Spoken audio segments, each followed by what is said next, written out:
The door creaked open to the Airbnb I'd booked in a quiet suburb of Seattle, expecting nothing more than a peaceful retreat after my grueling corporate job interview. But there, in the dim glow of the living room lamp, was my host, Riley, a striking woman in her mid-30s with short-cropped hair and an air of quiet confidence, locked in a passionate embrace with another woman, their lips meeting in a way that sent a jolt through my entire body.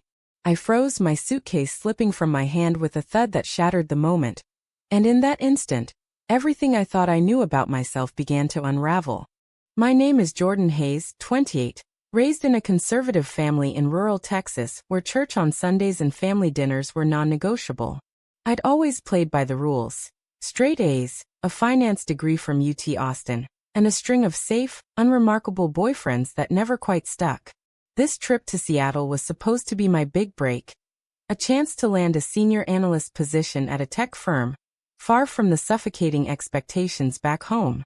But as Riley pulled away from her partner, her cheeks flushing, she turned to me with a composed smile that didn't reach her eyes. "Jordan? You're early. This is my friend Taylor." Taylor, a petite woman with tattoos peeking from her sleeves, nodded awkwardly and excused herself to the kitchen. I mumbled an apology, my heart pounding, but inside, a strange curiosity stirred. Something I'd buried deep since high school, whispers about those kinds of girls. That first night, I couldn't sleep. The house was charming, a craftsman bungalow with exposed beams and a backyard garden, but the air felt charged. Riley knocked on my door around midnight, offering a cup of herbal tea as a peace offering. "I didn't mean for you to walk in on that," she said, sitting on the edge of the bed like we were old friends. Her voice was smooth, laced with a Pacific Northwest accent that made everything sound effortless. We talked for hours, about my interview nerves, her job as a graphic designer, and subtly, her life. She didn't push, but she shared how she'd come out in college, losing friends but gaining freedom. "It's not always easy," she admitted, her eyes meeting mine with an intensity that made me look away. "But pretending is worse." I nodded, thinking of my own family's rigid views. My father's sermons on traditional marriage, my mother's subtle digs at alternative lifestyles. By dawn, I felt a pull toward her, not just admiration, but something deeper, forbidden. The next morning, over breakfast, Taylor was gone, and Riley acted like nothing had happened. But as I prepared for my interview, she offered advice. "Own the room, Jordan. Don't let anyone dim your light." Her words lingered as I aced the presentation, landing the job on the spot. Ecstatic, I texted my family, but their responses were laced with caution. My brother warning about liberal Seattle influencing me. Back at the house, Riley congratulated me with a homemade dinner. We laughed about my Texas roots clashing with rainy Washington, but midway through, she asked about my love life. "No one special," I said, avoiding her gaze. She leaned in. "Sometimes the special ones surprise you." The tension built, and when our hands brushed while clearing plates, I didn't pull away. That night, alone in my room, I replayed the moment, questioning why my pulse raced, not from shock but from desire. Days blurred into a routine. I'd explore Seattle during the day, Pike Place Market, the Space Needle, returning to find Riley working on her designs. Our conversations deepened. She spoke of her estranged parents, who cut her off after she brought a girlfriend home for Thanksgiving. "They said it was a phase," she scoffed, but her voice cracked. I shared my own pressures, my engagement to a high school sweetheart that ended because I couldn't commit, always feeling something was missing. "Maybe it's not him," Riley suggested gently. "Maybe it's you." Her words hit like a revelation, stirring doubts I'd ignored. One evening after a rain-soaked walk, we shared a blanket on the couch, watching a documentary on LGBTQ rights. As stories of discrimination unfolded, Riley's hand found mine. I squeezed back, heart hammering, but pulled away when my phone buzzed. My mother calling to check in.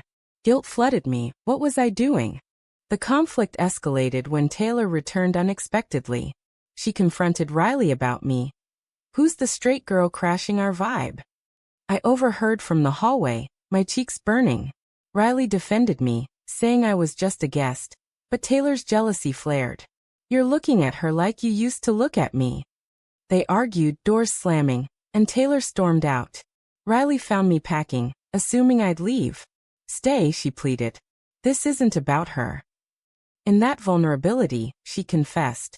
Their relationship was crumbling, built on convenience rather than passion. I stayed, drawn to her strength, but the next day, I called my best friend back home, spilling fragments. Sounds like you're confused, she said dismissively. Don't let that city mess with your head. Her words echoed my family's, amplifying my inner turmoil. As my stay extended, I decided to apartment hunt locally. The pull intensified. Riley invited me to a local pride event, disguised as cultural exposure. Amid rainbow flags and joyful crowds, I felt alive but also exposed. A woman flirted with me, and Riley's protective glare surprised us both. Later, over coffee, she admitted jealousy. I shouldn't feel this way about a guest. I confessed my confusion. I've never. But with you it feels right. Our first kiss happened then, tentative and electric in the shadow of the event. But reality crashed in. A text from my father. Heard you're staying longer. Don't forget who you are. Panic set in. Was this a betrayal of my upbringing?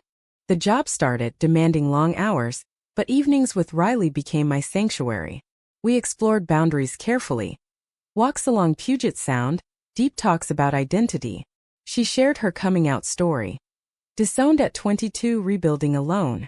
The pain fades, but the freedom? Worth it. Inspired, I began questioning my own life. But tension mounted when my family planned a visit. Surprise! My mother texted. I hadn't told them about Riley. Hiding her felt wrong, but revealing? Catastrophic. The arrival of my family turned the bungalow into a pressure cooker. My parents and brother flew in, expecting a tour of my new life. Riley graciously offered to vacate, but I insisted she stay, framing her as a roommate for now. The deception gnawed at me. Dinner that first night was tense.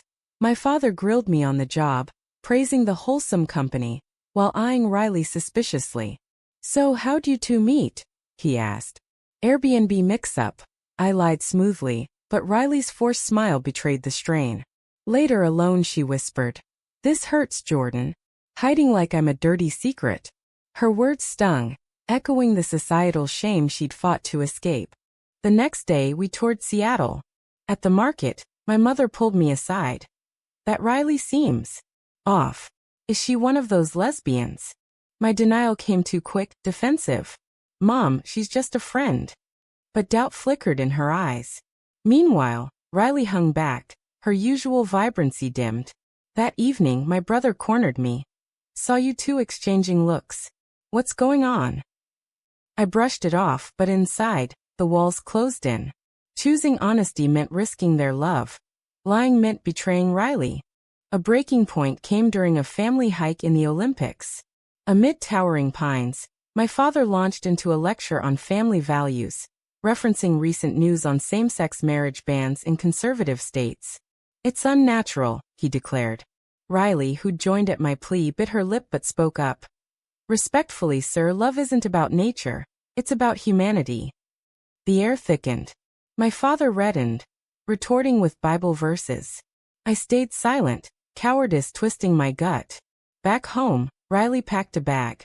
I can't be your experiment while you hide. Her departure left me hollow, facing my family's scrutiny alone. Work became my escape, but productivity suffered. Colleagues noticed my distraction. One, a gay man named Chris, offered coffee and advice. Coming out isn't a sprint, it's a marathon with hurdles. His stories of rejection mirrored Riley's, fueling my resolve. I texted her apologies, but she responded curtly. Figure out what you want.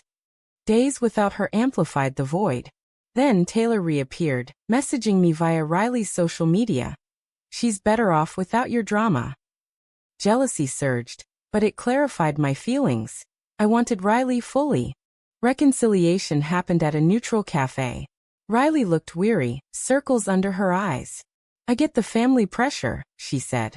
Mine disowned me over a woman like you. Tears welled as she recounted the fallout. Lost inheritance, holiday isolation.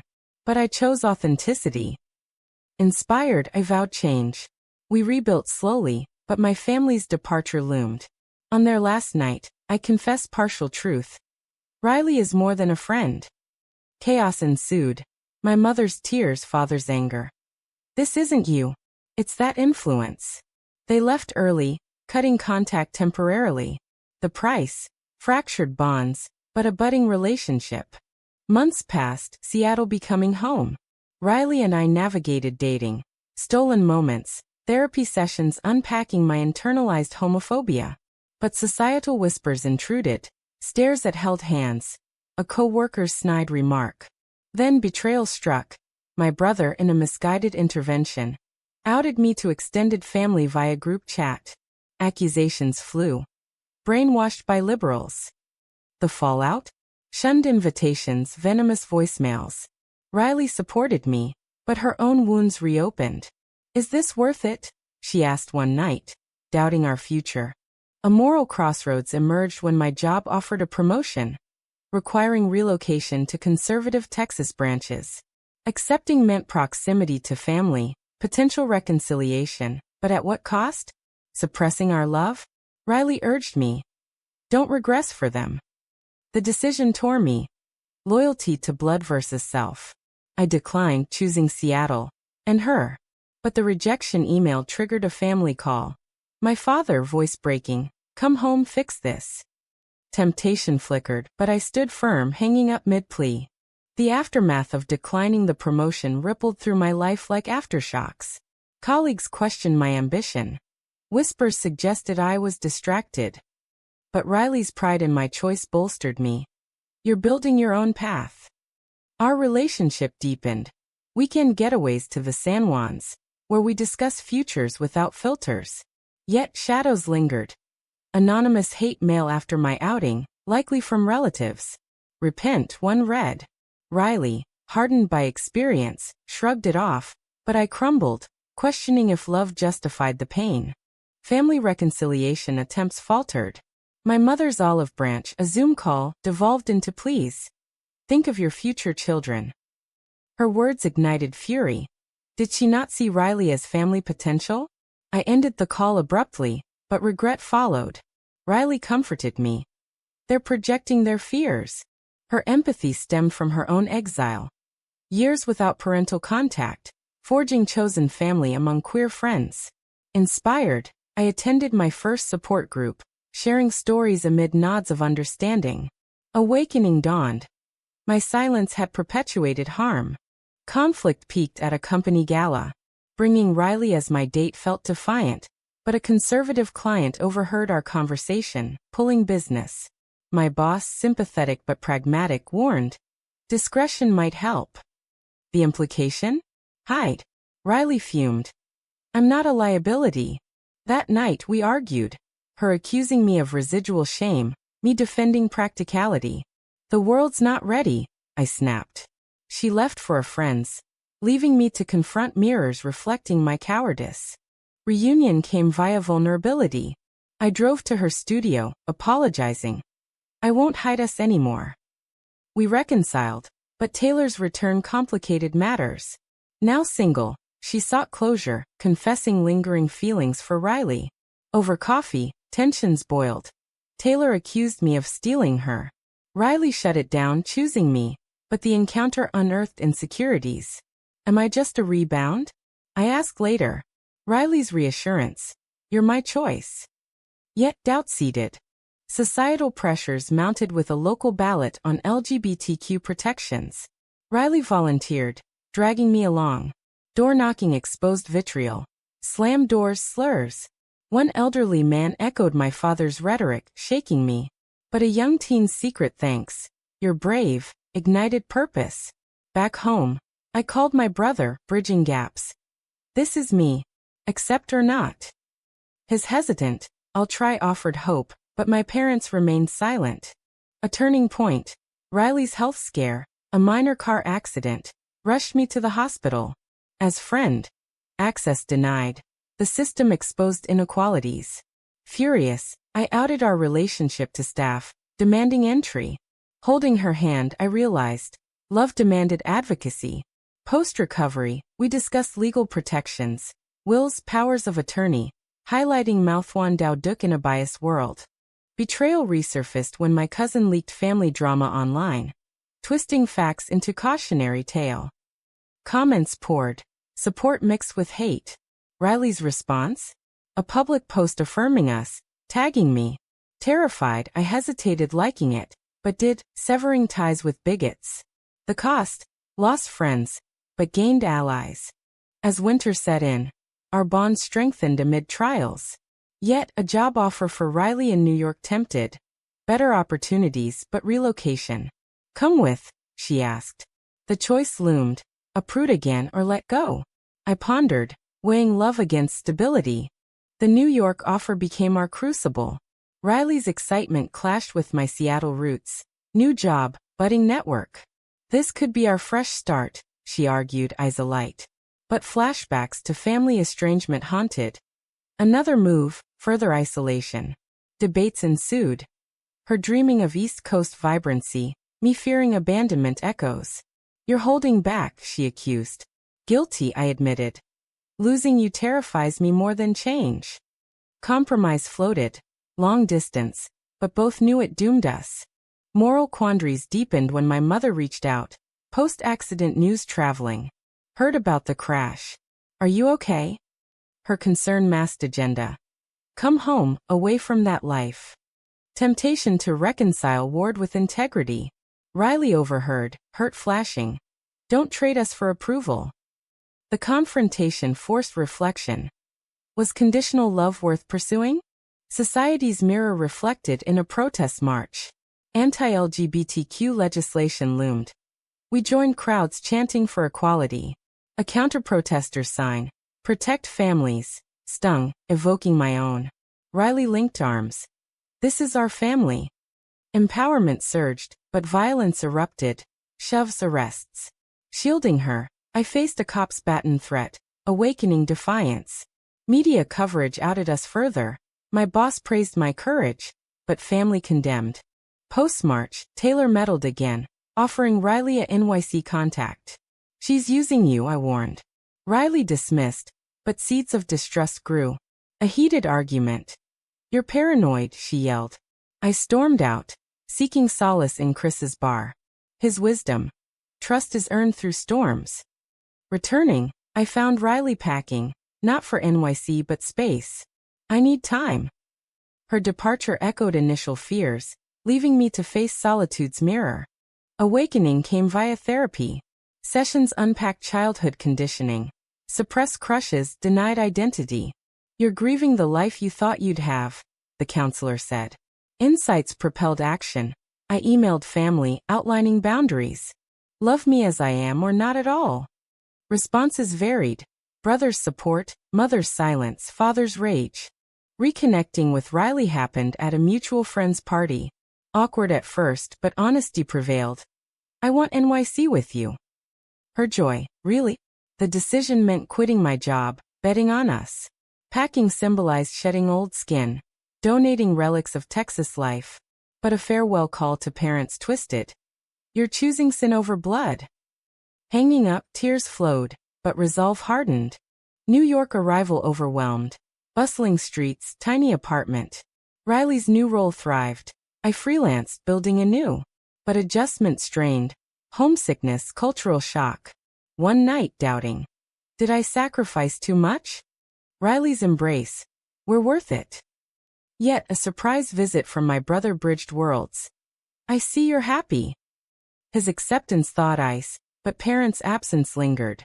Deeper conflicts arose with Riley's work friend, a charismatic woman sparking jealousy. Just colleagues, she assured, but late nights fueled paranoia. Confrontation. Am I enough? Her confession. You're everything, but pressure's building. Therapy joint sessions revealed.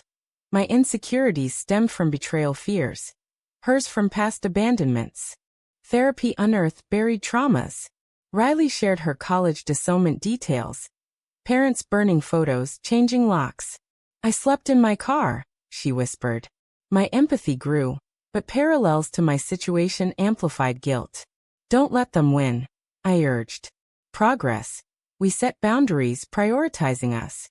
Societal backlash hit via online trolls post a viral photo from the march. Death threats forced privacy settings but damage done. Riley's boss questioned distractions. Moral dilemma. Silence for safety or speak out. We chose advocacy, joining panels on queer experiences.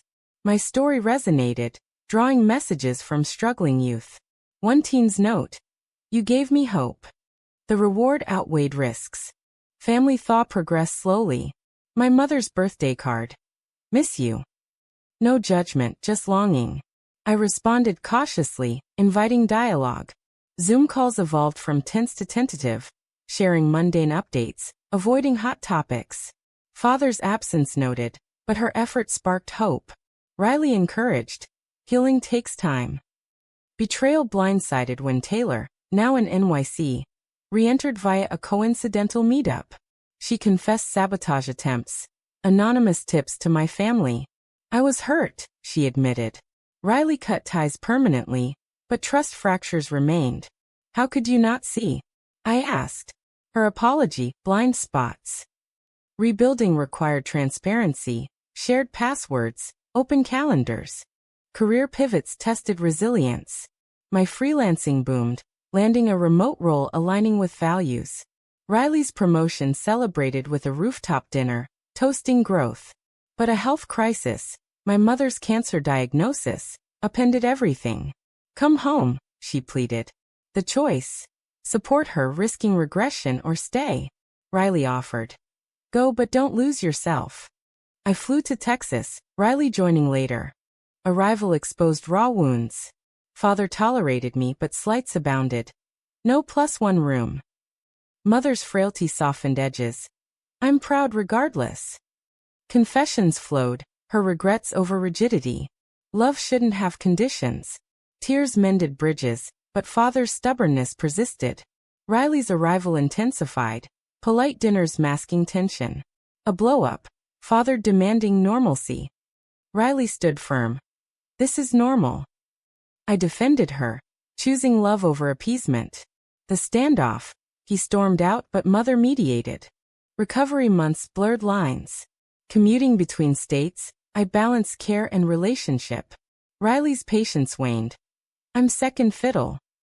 Guilt compounded, sacrificing her for family? A pivotal talk. We're a team.